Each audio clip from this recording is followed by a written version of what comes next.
Nature Breakthroughs with Dr. Wild Ben Goldman. Conversations with changemakers in a world gone mad.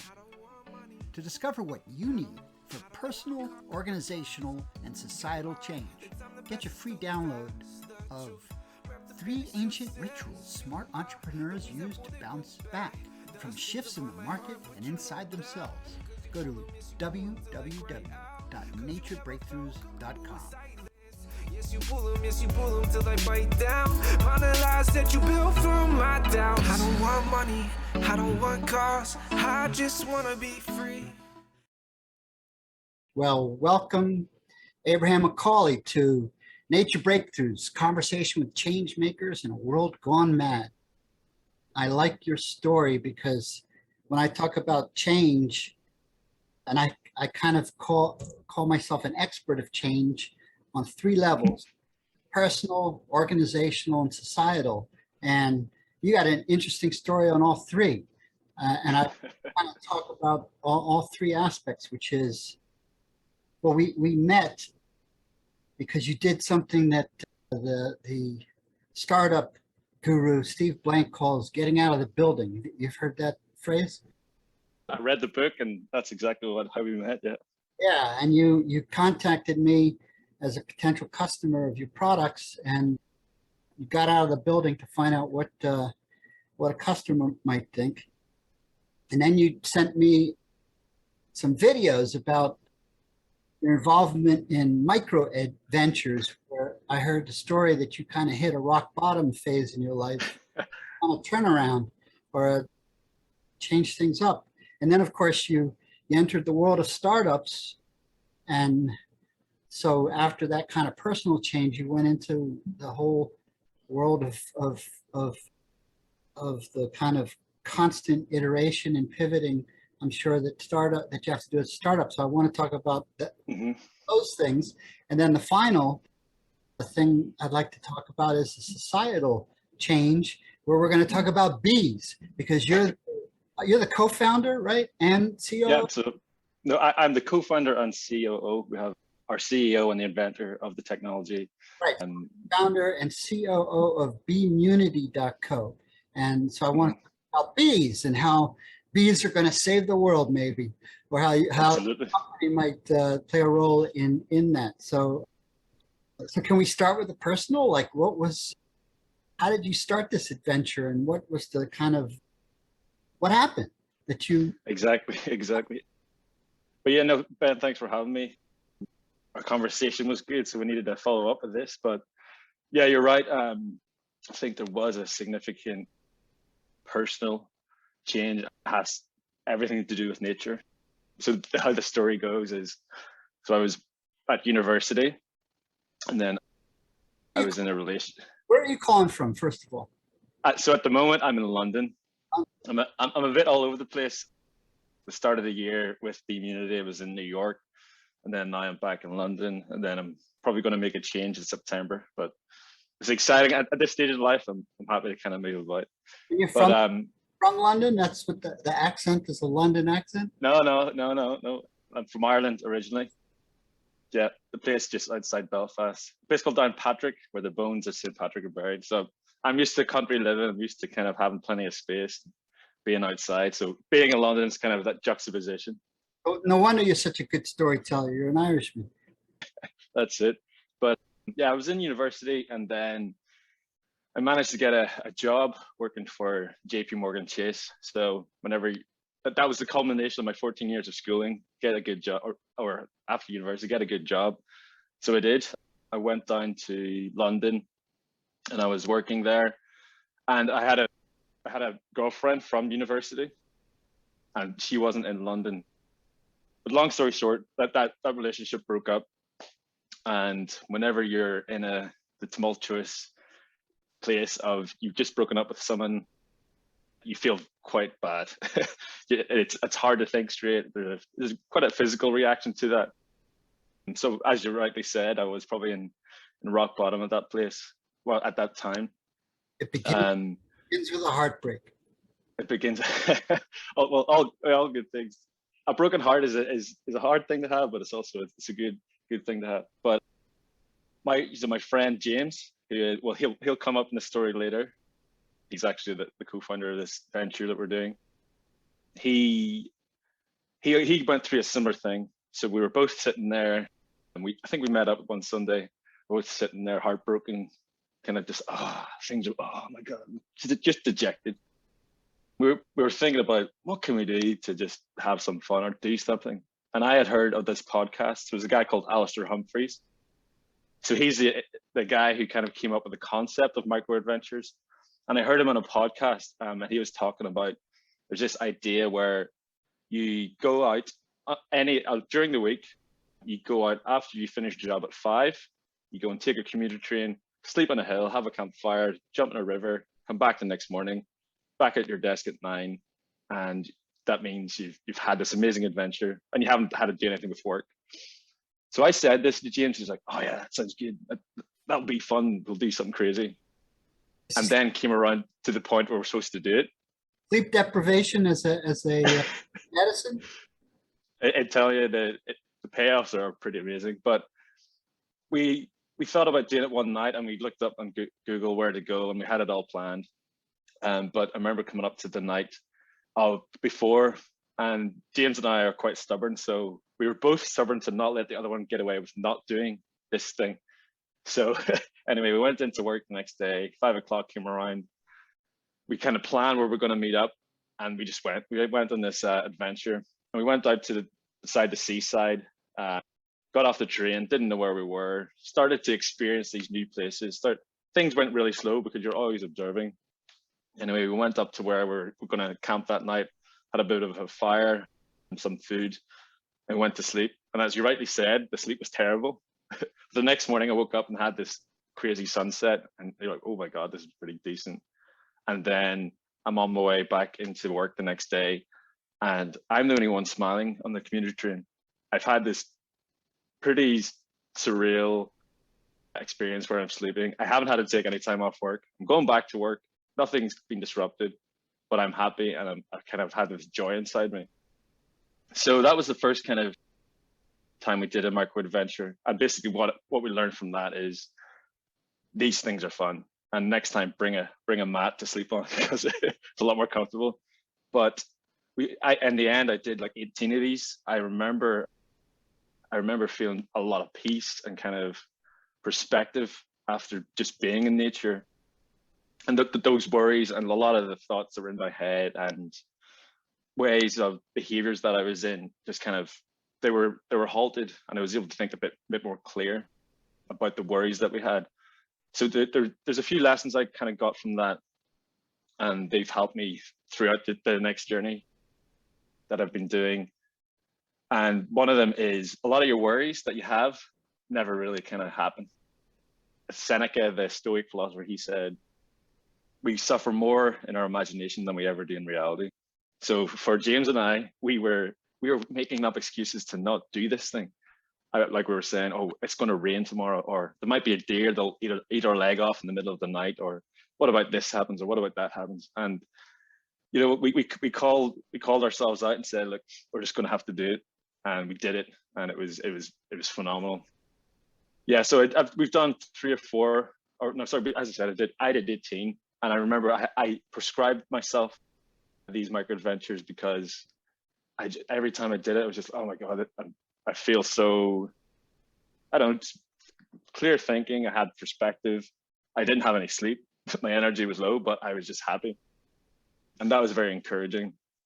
And it also, so in the culture at the time, especially in London, nobody's really, well, it's hard to get that green space exposure. It's hard to get out into nature, but it's also very materialistic, or kind of where is my success going to be from? But I realized that to have a really good quality of life and a simple life, you don't need much. You can go and sleep on a hill. I'm not saying everybody should just go and sleep on hills, but you don't really need a huge amount of things to kind of get that happiness or peace. And I think it's more of you need to check in regularly. But yeah, there's plenty more I could speak on in the micro adventures, but I would really say that these kind of micro adventures did change my life, change my perspective, change how I felt physically. I think it's one of the most powerful, noticeable changes in how you feel is whenever I went out and I slept on the ground. And I think sleeping on the ground and having your face just open, because we didn't have tents, we slept in these bivy bags, which is like a waterproof coating for a sleeping bag. So you're looking up in the stars and you're lying on the ground. And it's just that kind of exercise is powerful. So yeah, I did that while I was in London. And actually how I changed my life is I was coming back in after these micro adventures, the only one smiling, and just kind of seeing everyone around, people who had been here 10, 15 years. And I was like, is this where I want to be? And a lot of times you get caught up in places because you think of the worries that could happen if you get out of a situation or you don't do something. So I was encouraged to think about maybe leaving London and leaving that secure career. And there was a few people encouraged me, but it didn't really see like a huge thing because it's stepping out. It's an adventure. And I feel so many people want to have an adventurous life, but adventure basically means embrace the uncertainty and go out and embrace it and see what happens there. There might be bad things and kind of take them on and enjoy them, but most of the time it's good things. A bit of a side one, I think a key to a really long life is to do something new every day, because your brain actually takes in everything new that you're seeing. So like, for example, if you're driving home and you get home, it's like you don't remember actually driving home because your brain's used to that. But if you're going into these new experiences, it's your brain is really working to take things in, and everything feels longer. I remember going on these micro adventures, and the key thing is it's a 9 to 5 micro adventure, because and we all work harder, but say you work from 9 to 5, that's only 8 hours of your day. So what about the other 16 that you have to play with? Most of us kind of go home, get ready for the next day to begin, and then we start again for those 8 hours, but then we get ready for the next cycle to begin. There's so much to do in between. Yeah, so I did the micro adventures. I was lucky enough to, as a video that you were able to see, I was invited to speak to a group of Londoners about how kind of micro adventures changed my outlook, changed how I felt. And I haven't done one in a while, and I'm feeling it. So I think it's be good to kind of revisit this, and I'll have to get out again. You said, yeah, so that said it was like a check-in, and I think you're checking in not only with nature but with yourself. Yeah, you know? I think just kind of to try to illustrate how it feels. It's you kind of, if you think about it, charging, you're just basing yourself, or you're earthing yourself, and you really, if you lie down for an extended period of time on the ground, you're earthing yourself, I think, and you start to understand how your nature kind of goes and the cycles of nature. Like no matter what, like we're living in an interesting time now, but no matter what, the sun is going to come up and it's going to go down tomorrow. And there's a lot we can do. I'm going to try to think in worries, but nature is always going to keep going. It'll be resilient. But I think, yeah, you really check in with yourself, because it's like a huge, think of the most huge, amazing deep breath you've ever had. When you wake up, you're like, because it puts things into perspective. Whenever we're not in nature, we think other things are important, or things get in the way. But I really felt like a check-in, and kind of on the point of check-in, it's a kind of form of meditation. But I remember that one of the 3 steps you have for entrepreneurs is kind of that meditation part.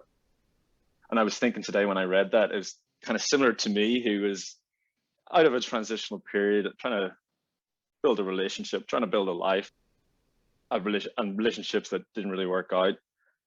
I think one of the most important things you can do during a breakup is to meditate and to quieten those thoughts that come into your head.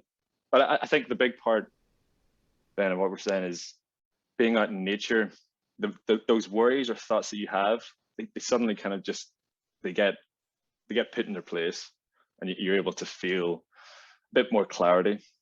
But yeah, absolutely, that's what I felt. You know, one thing that I've been doing for the past few years is I've created this event called the Wild Call Weekend. Into that, but it's all about taking like it's a micro adventure, but a little longer than yours. It's like a 3-day Yeah, week. yeah. It's rooted in, this is rooted in a very ancient practice of how people deal with change. And it's a rite of passage ritual, basically. Yeah, yeah. And one thing that occurs to me, and mine is more intense, where you do like a 36-hour fast alone in the woods. So you have the kind of core of it is the 3 taboos of no food, no shelter, and no contact. So you have no contact with anyone.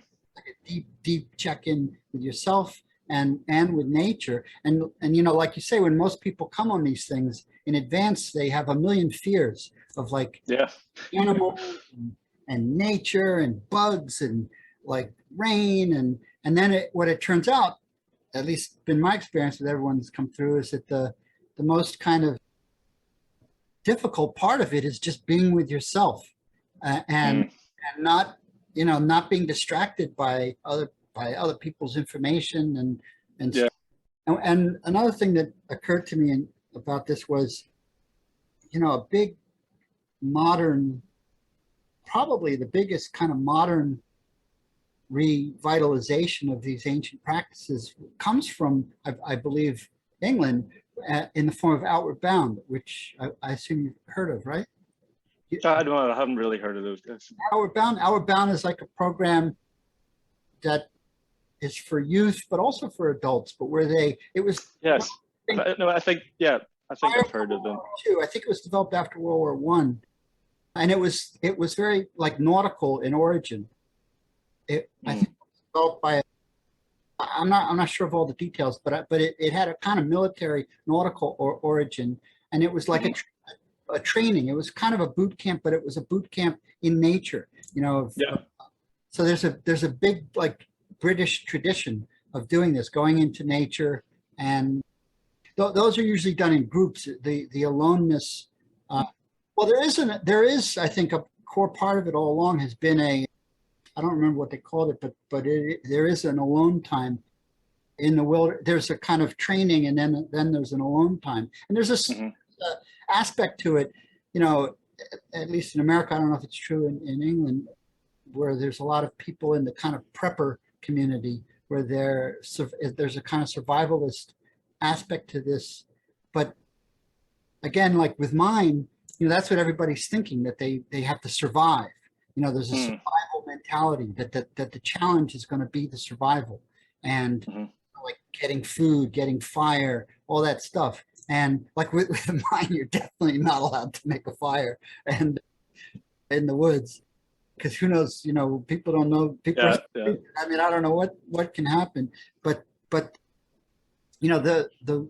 I think to me, the more profound aspect of these kinds of practices are more spiritual in nature. And in some ways that's the whole point, is to move out of the survival mindset and into a kind of more of a, let's say, transformational mindset where all the worries and concerns of the survival mode that we live in day to day, and that really constricts our view, kind of fall away when you're out in nature and alone, and you start, like you said, you develop a broader perspective.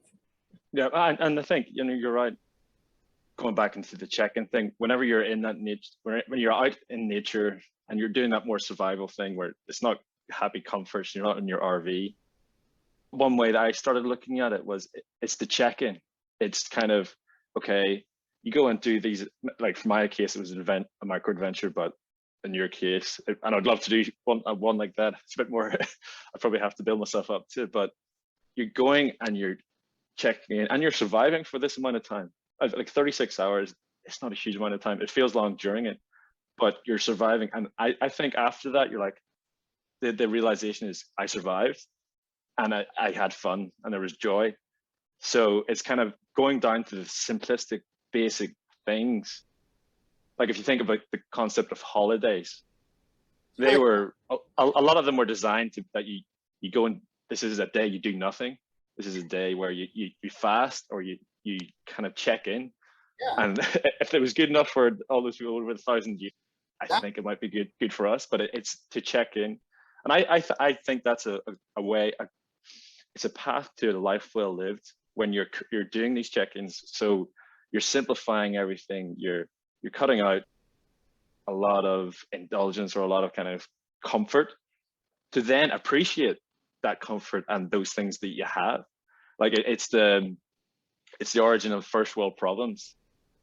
Whenever you're in a really comfortable place, like we both of us live in the Western world, and we're very fortunate in our positions, but if we're constantly on a flat line where we're not checking in, even the smallest up and down kind of feels, oh my God, this is so bad. But whenever you're checking into the most basic things of, in your case, is fasting or just kind of not doing anything or just being in the rawness of nature, that is the differences between the two that really kind of give you perspective and also make you really, really appreciate what you do have. So I think a key is, everyone thinks of survival as having to learn skills and having to do things. And I think what you find when you do this kind of thing is you don't actually have to do anything. And it's the case of not doing anything, which has helped you to survive. Really about not doing anything, and realize that's comfortable. The ground is, the sky is comfortable, the breeze is comfortable, the trees are comfortable, the animals are, obviously there's danger. So, but the danger is sporadic. It's not ever present. And I think a lot of us live in a world where, there's so much risk aversion and fear of risk. And especially in times of pandemic, everybody's kind of just freaking out, and you really don't have to do anything. Yeah. Most of the time. And it's getting into that peace, because there'll always be turmoil everywhere. And I feel there's always something next to look at in terms of, like, so say there's all this chaos A. If that chaos A goes away, we'll start talking about chaos B. There's always something out there to kind of turn your attention to. And I think in terms of technology as well, there's a certain push to keep us active in our brains, but not doing anything. I think personally, a lot of people who know me might kind of agree. I think there's a lot of credit to not doing anything. I really kind of, if people say, hey, how was your holiday? And someone replies, great, I did nothing. I have nothing to comment on. I think you did your holiday well. Your vacation was good, but instead of there's an anxiety. I need to do this, and then you start to put expectation in there, and then you probably come back with no money and probably you had an okay time. Turn it back to the real world. In some ways, if people took this up in a big way, the economy would collapse. The economy depends on like the holiday economy. It's all about going places and spending money and doing things and visiting, but what you're talking about, these micro adventures, there's a little bit of going somewhere, but of course you can also do something similar without going anywhere. Yeah, so the principle of it is to find adventure in your local area. So I'm in London, or I was in London, and that's a big difference, because you're in a box room, you go to a box train, you go to your box office, and then you kind of repeat that cycle. I think that's not checking into nature is one of the biggest parts of burnout. But there's a lot of new science about how, what's the word I want?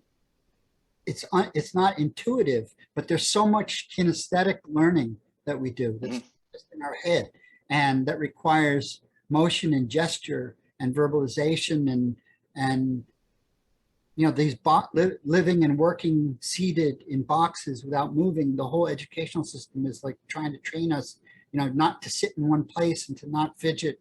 And what I think the new science is showing is that we're not designed. We have not over thousands of years been designed to be like this, and that actually, even for the economy, our productivity will increases when we take physical breaks and do physical things. I mean, the way most commodified is with exercise, and that's exercise is one way to do it, but it's kind of like, well, let's see, how can we commodify, how can we turn it into a capitalist product to get the physical benefits? Yeah. Yeah, I think that's kind of what I was going to say is about if you're able to, maybe what you're doing, if people, I think if everyone does something like this and they do it once and they say, right, okay, I love that or hated it, I think everywhere will be a lot better place because we connect with nature.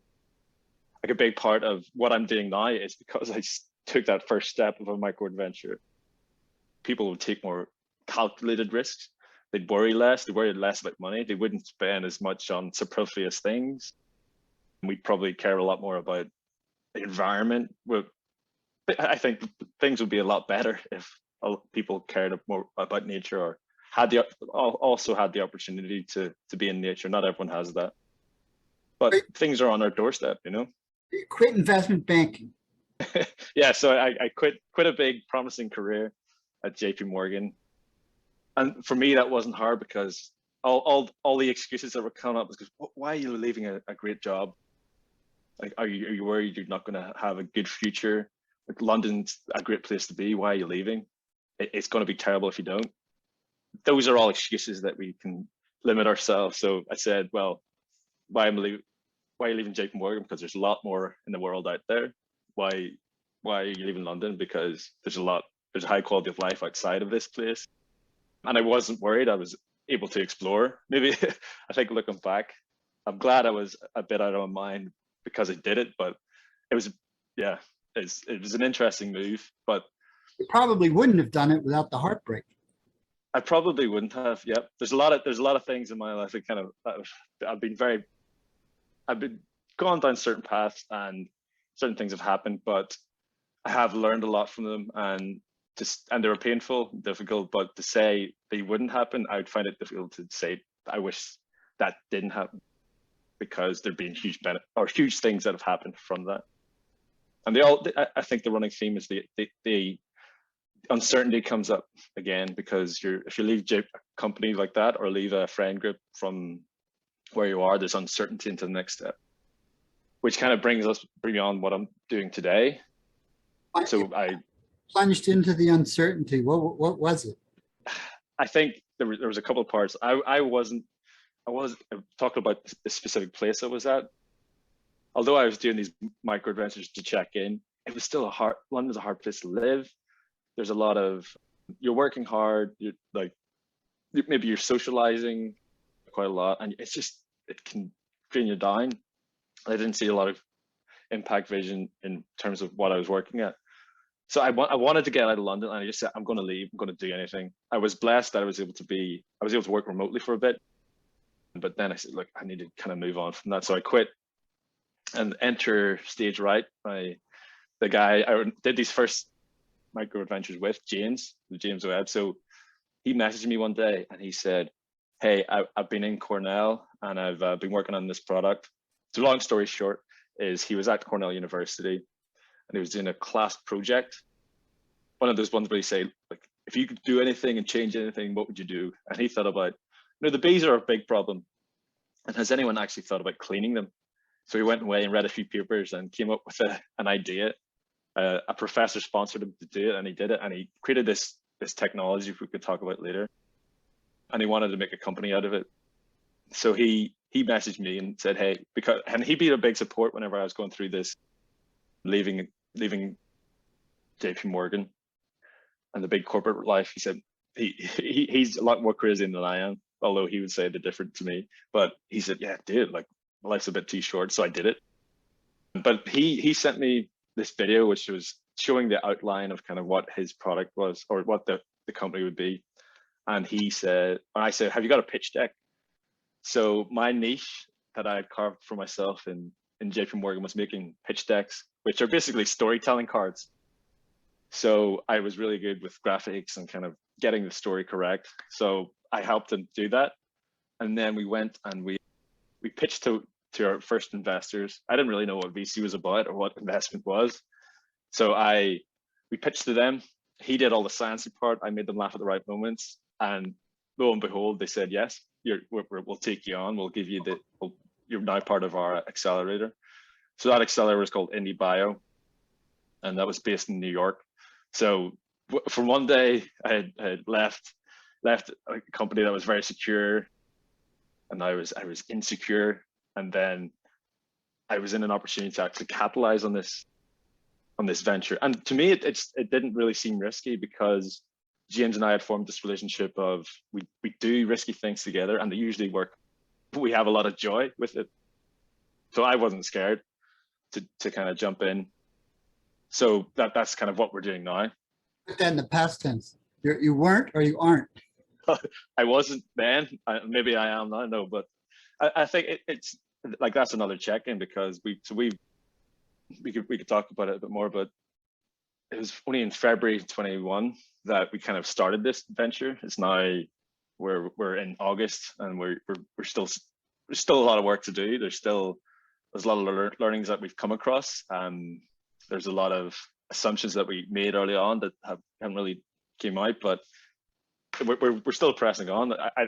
There's a lot of uncertainty with these things, and like that's what venture capital is about. Or like adventure. Venture means going out into the unknown.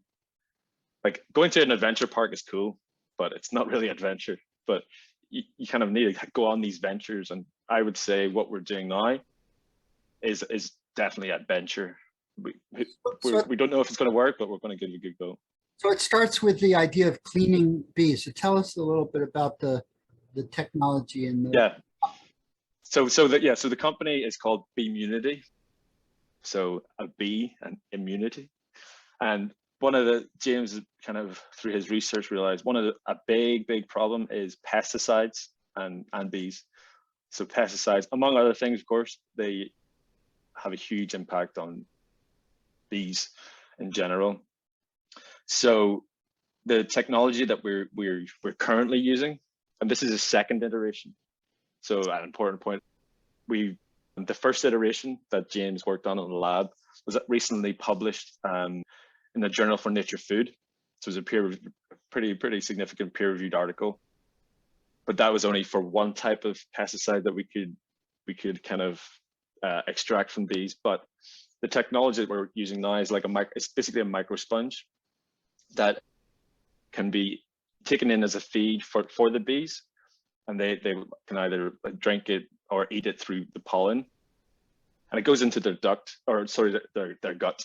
And what happens there is pesticides usually within the pollen grains or the feed that they take, they usually ingest it. And our microsponge is about the same size as a pollen grain. And what happens in the gut is the pesticides or chemicals that are there, they're attracted to our microsponge.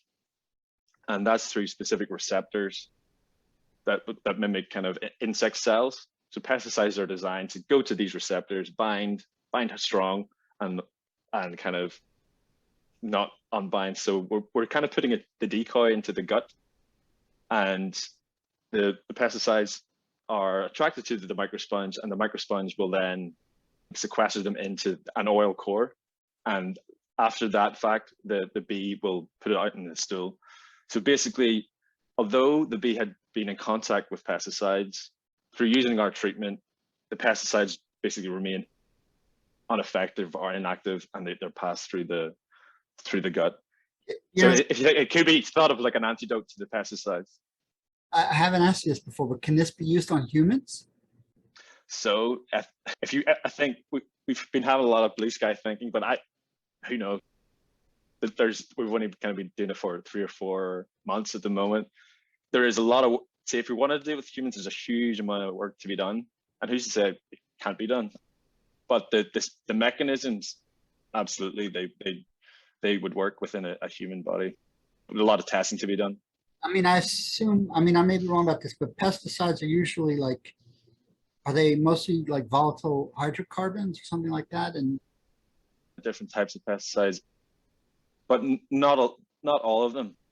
So for example, if they would evaporate quite, and some do actually, if they evaporate all the time, it wouldn't be as useful for the farmers. But an interesting point on evaporation, and it was something I only learned recently, was that we are living in a hugely toxic environment. So like the Inuit people, there was a study done on their breast milk, and they found traces of agricultural pesticides all the way in these unreached people, because it was a volatile, went up into the atmosphere and rained down into the waterways, and then through whatever fish they were doing. So wondering if this it's pretty bad. technology can be used for like heavy metals and other types of contaminants, or persistent, especially the persistent toxins that build up. I don't know if there's a way to, sprinkle it over the oceans or in rivers. I would love the vision of if we're able to show that efficacy. And I think this kind of approach, or this innovation. So I think that this product is innovative because innovations a lot of time is taking two things that shouldn't really work and making them efficient. And that's what James did. He thought about, okay, there's this piece of science over here, and there's this piece of science over here. Why don't we apply it to bees? So as you're saying, our problem that we see is with bees. The science that we've done has shown that there's an effect on bees, but the impact could be a lot wider, because the pesticide problem is a lot bigger than just bees. Like everybody has a bit of pesticides in them. It's slowly built up. There's no vegetables that you can, or fruit that you can get around without a little bit of trace of pesticide. So that could be definitely something that we'll look at in the future. But we're going to figure out the bee thing first. Yeah. So why start with bees? Tell me give us a little bit of the big picture of why bees are a strategic intervention. Absolutely. So bees are, well, we all know that there's an issue with decline in bees, and bees are a very, very good pollinator. But like, for example, in the US, 40% every year, about 40% of hives die or they're lost. And at the same time, about up to 50%, about 40 to 50% of bee species are declining and also going towards extinction. So bees are extremely important for humans, selfishly, is because of their pollination ability. You could think of bees as holding up they're the foundation of the ecosystems, because they can pollinate flowers, which will then lead to plants, and then animals eat the plants, and then so on and so forth. But a few stats, like one out of every 3 bites of food that we eat, it relies on bee pollination. 75% of the crops that we kind of are use in the US require some sort of pollination. So, and also there's an interesting trend where the amount of crops that we're growing now, more and more of them are becoming reliant on pollination, whereas the bee populations, native and managed honeybees, they're going down. So with an increasingly toxic world, we're requiring these pretty wonderful creatures to go out into this toxic environment, and that simply doesn't, it can't go on like that. So bees are crucial for our survival, and I think I'm not sure, it might be well known, but Einstein said if all the bees disappeared at one go, the human race will have about 4 years to survive, until we were decimated. I don't know who said it, but it was something like, if humans were wiped off the face of the earth, we'd be fine. But if insects were wiped off, there would be no life on Earth. It's an insect apocalypse, and I'm from a finance background. I actually studied chemistry, so I know a bit about what I'm talking about.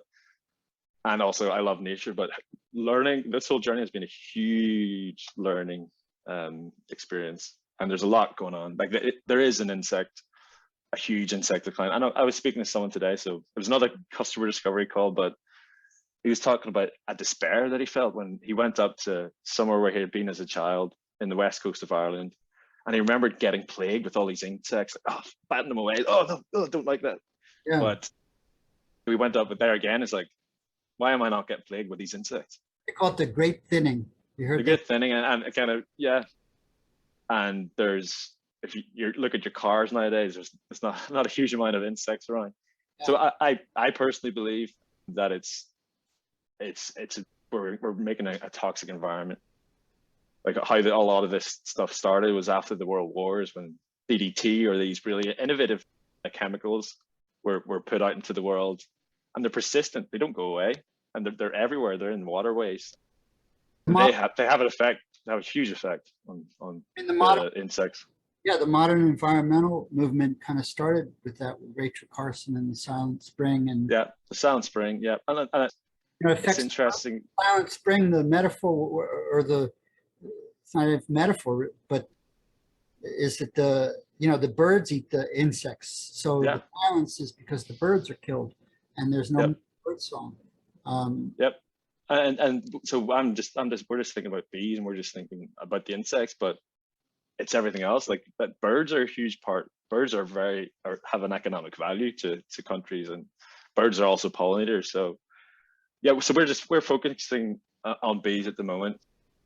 So tell me a little bit about the iteration of the product and how you're pivoting in the 8 months you've been doing this, and let's say 7, 8, 7 months probably. Yeah, but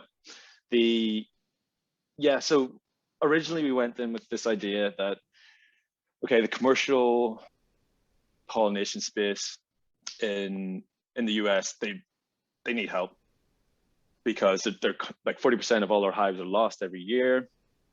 And commercial pollinators, so basically guys who have a huge amount of beehives, they ship all around the US, and they're hired to pollinate crops. So we saw a logical fit there. We could go in, we can sell our product. There's a specific benefit to them. It'll help the hives not to die, basically. And just the scale of this operation, like 80% of all hives in the US are shipped into California every year just to pollinate almonds, and that's around February. California being one of the largest producers. So, but they put all these hives onto big flatbed trucks, and they drive them miles and miles and miles and miles all across America to get to California. And that there's a huge, it's economically benefit, because they charge up to about $200 for a hive, and there's 2 hives that are on every acre. So for a beekeeper, this is a big, it makes financial sense. So we were looking at that. We're trying to see how we could slot in there, but there's a slow realization that it's the managed pollination space. It's okay. They have their own methods of doing things. We could really have an impact, but agriculture, in a way, there's thin margins. It's a tough place to be. I feel a lot of like agriculture and these people, they're getting a lot of blame in terms of their impact that they're having, but economically it's a big struggle. So for us to try to help and sell a treatment is difficult. And I went on a few beekeeping expeditions, and I started to see what it was like with the honeybees and the hives, and they're traveling all around it. But so you'd see the honeybee as livestock. So although there are 40% lost every year, beekeepers over many years have got very good at recreating and rebuilding those hives. So in a way, kind of the honeybee hive commercially, it's almost flatline. So on that point, honeybees aren't really, there's not a huge issue with honeybee decline. They're not as much in danger as the native. They're not really in danger, and they've gotten a lot of the airtime. It's the most one we know, and people like honey, so they like the honeybee. But we've got, and I think that's a good thing overall, that we've been good to preserve and use this species. But there's also negatives to that. So for example, this one specific species of bee, it can reduce the biodiversity, and because it's hugely prevalent, the native pollinators, or those wild ones, the crazy ones that you see out in your garden that you don't recognize, they're really suffering in a couple of ways, because they're competing for forage. So there's not a lot of flowers around. But they also spread diseases, the honeybees, because they're this one type. So we were, as a company, We were like, it's a very challenging space to be just for beekeepers, the commercial guys. Often they're probably not in a position to actually pay for this. So if we want to kind of be a proper company or a venture, there needs to be some sort of economic benefit. And like, who knows, right now, honeybees are cheap. Bees are cheap because we can recreate them, but that may not be the case in the future as we become more of a toxic environment, or the levels that we've done, there's a tipping point. So we turned our attention to the wild bees. And that's what a lot of the work that we're doing now is, how can we, through this technology or through our initiatives, through the position that we have, firstly increase awareness of wild bees, but also remediate the decline of wild pollinators. And I heard like a wild statistic, which I think you've corrected me on, that there are thousands of wild bee species like in North America. And yeah, well, so yeah, I did my homework again. Yeah, I think you were correct. There's about 4,000 species of bee that are native to North America. yeah, But globally, there are about 20,000 species of bees or types of bees. few or none of the North American bees produce honey. So it's all the agricultural, all the honeybees are imports from Europe, Italy. It's one type. It's I'm sorry, I'm not going to try to pronounce it, but it's the European honeybee. It's one specific type. It's pervasive. It's useful for humans because and also a point about it is we've been able to domesticate it over years and years and years and years. So in a way, we've tamed the bee. They're not as wild as they once were. In a way, maybe they're not as robust as they once were in the hives. But like if you conversely, if you look at the African killer bee, there's no issue with them. Pesticides can't kill them. You know, it's an interesting phenomenon. But yeah, there's huge amount of the variety, and if we want to have an impact on nature, we want to increase biodiversity. We want to decrease risk of one thing really kind of wiping us all out. But yeah, there's a lot. Sorry. How do you sell a product to help wild honeybees when there's not a commercial market behind that? You create one. We're the visionaries. Look, this podcast called Change Makers. Create a market for wild bee, for a product for wild bees, wild pollinators. We're taking a focus on wild pollinators and the native bees, and the ones that you see around your area, like bumblebees. They're not honeybees, but we see them, and almost they're kind of a poster child because they're big and fluffy. But what we're working towards and what we're developing currently is a bee feeder. So it'll be a product that will specifically attract bees and allow an individual to use our technology to help the bees in their area. So there's a few critical things that we need to incorporate and we need to work on, but it'll be a place where you could actually grow flowers, grow perennials, grow these things that can act as forage for bees and attract. It'll also be a water source. So bees need water, they need a place to rest. We're working to see if there's like a bee hotel kind of aspect in there, but we want to empower people to actually have an impact on their all the wild pollinators around them, in their gardens, in their area. And it's in a way, it's a decentralization. So if you think about the big picture, we need to protect these bees, we need to help them, we need to feed them, and we need to give them protection from the toxic environment that we've created. One way to do that is through a bee feeder, or to be able to put into your garden, into your area. And there's benefits all around. So if you're a gardener and you have this bee feeder and there's more bees coming to your area and you're allowing them to live longer and potentially have more nests around the area, that will help your plants, that will help your garden, that will help your vegetables. And a key thing here, I'm sure if anyone's listening, they're like, well, bees sting you and they're bad, but most native bees are solitary. They've no nest to protect, and they're quite docile, and they don't really sting you. So yeah, that's the initiative that we're working on, is to create a bee feeder. We're really giving this a go. We're investing in this. There's not really, as you said, there's not really a market for that at the moment, but I think this could definitely be a way that people can can really make an impact on their environment and also really help bees. And I think a huge part of it is education. So if there's this specific thing there, or it's a product, okay, what's that doing there? How is it actually working? What's the benefit of it? We could really raise awareness. So that's a big pivot from like a B2B to a direct to consumer. It sounds like a contraption, and that and you're going to have to. My guess is you're going to have to piggyback on something. Creating a market.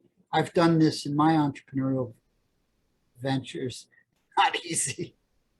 I don't know. There's some rules of thumb about this, like where you create I can't remember what they are, but it sounds like you need to piggyback somehow on an existing market, or you need to take a proven model and replicate it by shifting a little bit over. And it sounds to me like, well, first of all, there's got to be a huge, I don't know any statistics, but I'm sure that gardening, the home gardening market is substantial.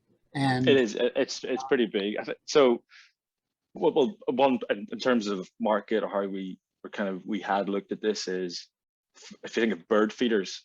So, bird feeding isn't bee feeding is a hard thing for people to visualize. Bird feeding isn't. And they are very different, but like, for example, 42% of households in the US and Canada have a bird feeder or feed birds, and they would spend around maybe $90 a year on this activity. So the market in the US is for just bird feeders and bird feed is about 4 to 6 billion.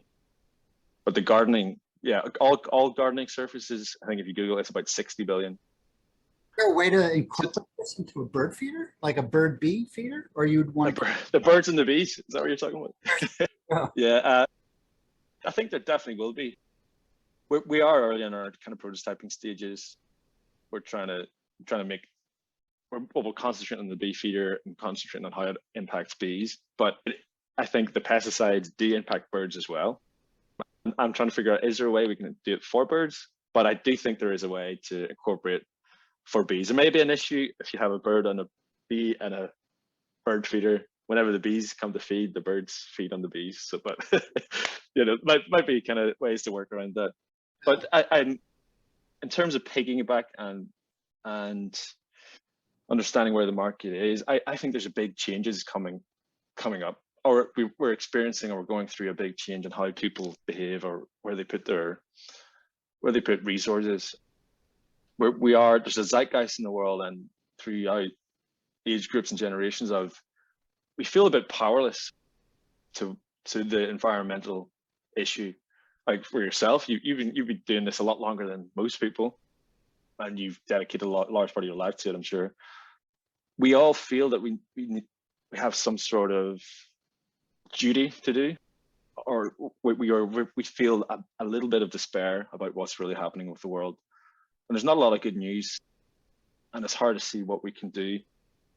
Like, people are making significant life changes for the environment, but for most people, those significant things are extreme. So like going vegan, or making other choices, or only buying organic. There's an economic hit to that, and a lot of people can't do that.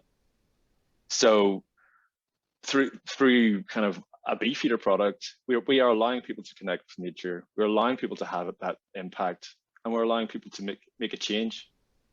And I think if we do it well, we show it really works. We're science forward. I think we're going to have a good product that people can actually use and make an impact. And it's an interesting one, with being in a kind of an environmentally focused place, because you're creating another product. You're adding to what's out there. So yeah, there's still a bit of work to be done. And kind of, what's the benefit of? The benefit will always be worth it to help these bees. Is this the right way to do it? Is it through the product? But we're going full speed ahead.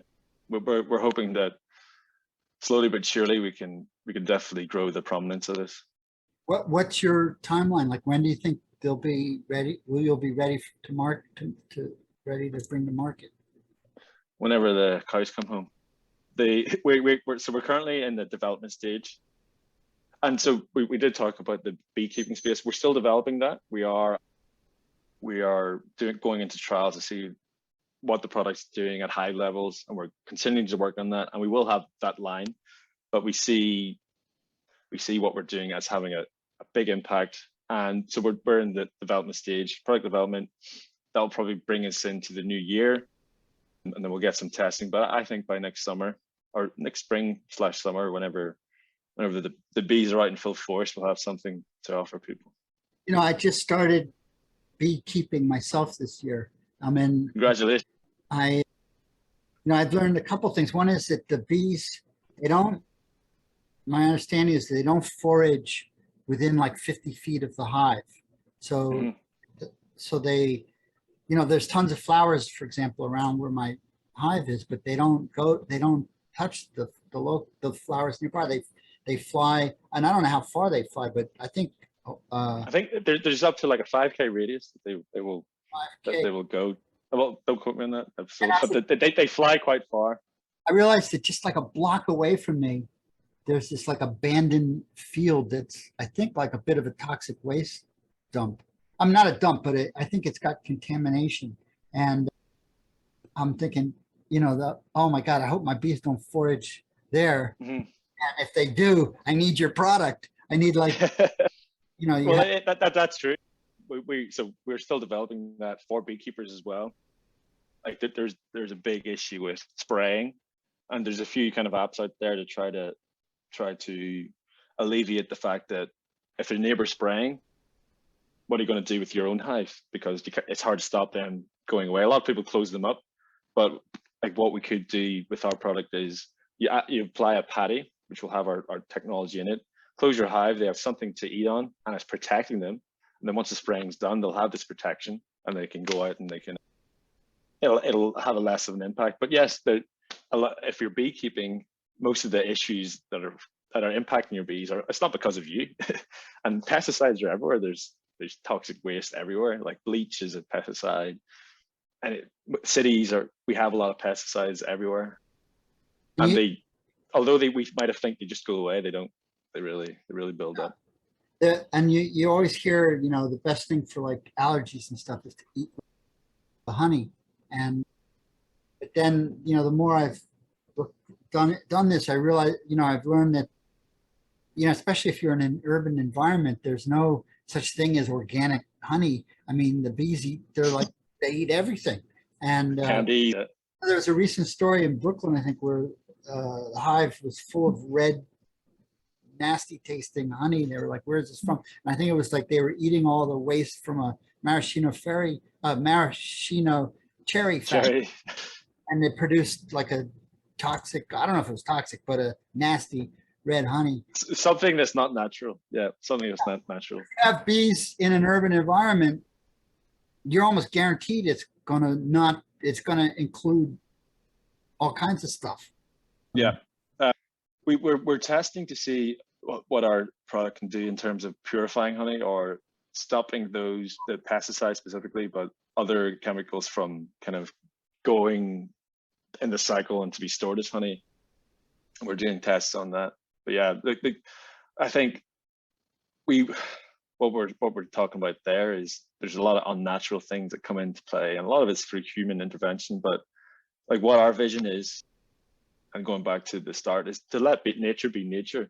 I've seen by just interacting a little bit with nature how it can change your life. But for bees, and through our product, we're allowing the bee to just do what it's good at and surviving. And bees they're really, really good at surviving, but we've put them into this pretty bad environment. So I'm taking away the human aspect of chemicals through our technology. And also an important point is it's all naturally derived. So it's natural cells that we're able to work with, and it's natural oils that we're able to work with. So through doing that, we can just protect the bees, take the pesticides away, and allow them to do what they're good at and the benefits that they have. But our vision is to try to heal nature and allow nature to be natural. What are the main feedstocks to the product? I mean, is it, when you say natural, what are the oils and stuff? Are they from Well, not Um, asking for. I can't give away too much of the secret sauce, but yeah, it's like the oils are none of them petroleum. They're all plant based, and there's specific technology that we work with. We do derive that from natural resources. Very cool. Well, it's inspiring. Your story is inspiring to me, and I hope everyone who listens. And I hope there's a lot more people like you that leave J.P. Morgan and start environmentally conscious businesses. Well, JP Morgan still needs to exist somehow. Like so not everyone did. But I think an interesting point what you're saying, and whatever we've been talking about, is there's a natural kind of way of thinking. Not everyone can do this. Not everyone has the opportunity to do this. But those who have a bit of an idea or think, a lot of your audience, a lot of people we speak to, we're all similar minded. If those people who have the desire take an impact, and that's what I hope. Kind of, I don't think I'm inspiring to everyone, but to a few people who need a kick, I hope that's kind of where we go. Here is huge. I mean, you're right. You're right at the beginning of a journey, and I hope you stick to it. And I know what you need to do is to get something out into the market quickly, and even if it's not where you end up, you got to get you have to do something quickly so you have revenues coming in. And I could see this being, I could just see a ton of ways that this end up getting big, either through the agricultural industry or through consumer products or through, it could be, I don't know if other people are exploring this stuff as a medical technology, but it could also have applications for detoxifying, humans and other species. Yeah, or even specialist kind of jobs like firefighters. Every time they go in, they're exposed to a huge amount of toxins. Even farmers who have this application. But yeah, look, we're on this journey. James and I, we're adventurers at heart, so we're excited. We may fall flat on our faces, but I think we've had a good journey along the way.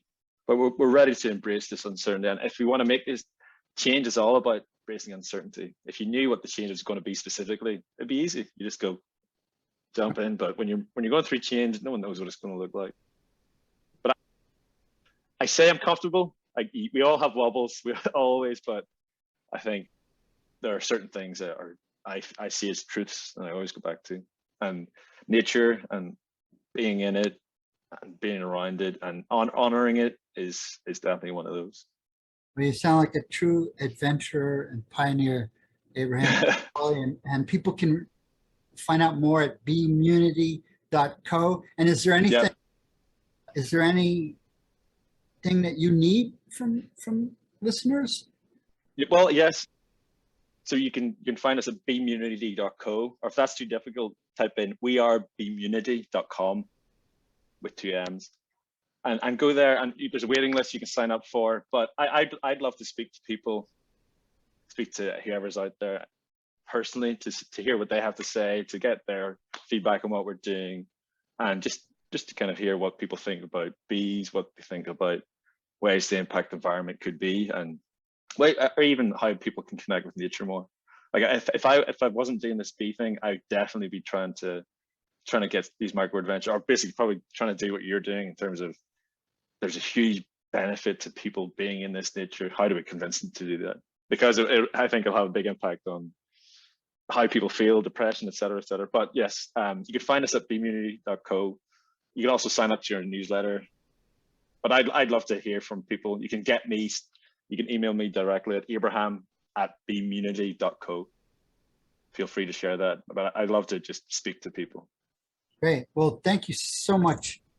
No worries. And thanks for the opportunity. I don't really do podcasts, so I may have rambled a bit, but hopefully a few things I've said have landed. It was great. Thank you. Cheers, Ben. Thank you so much. Thanks for listening to the Nature Breakthroughs podcast with Dr. Wild Ben Goldman.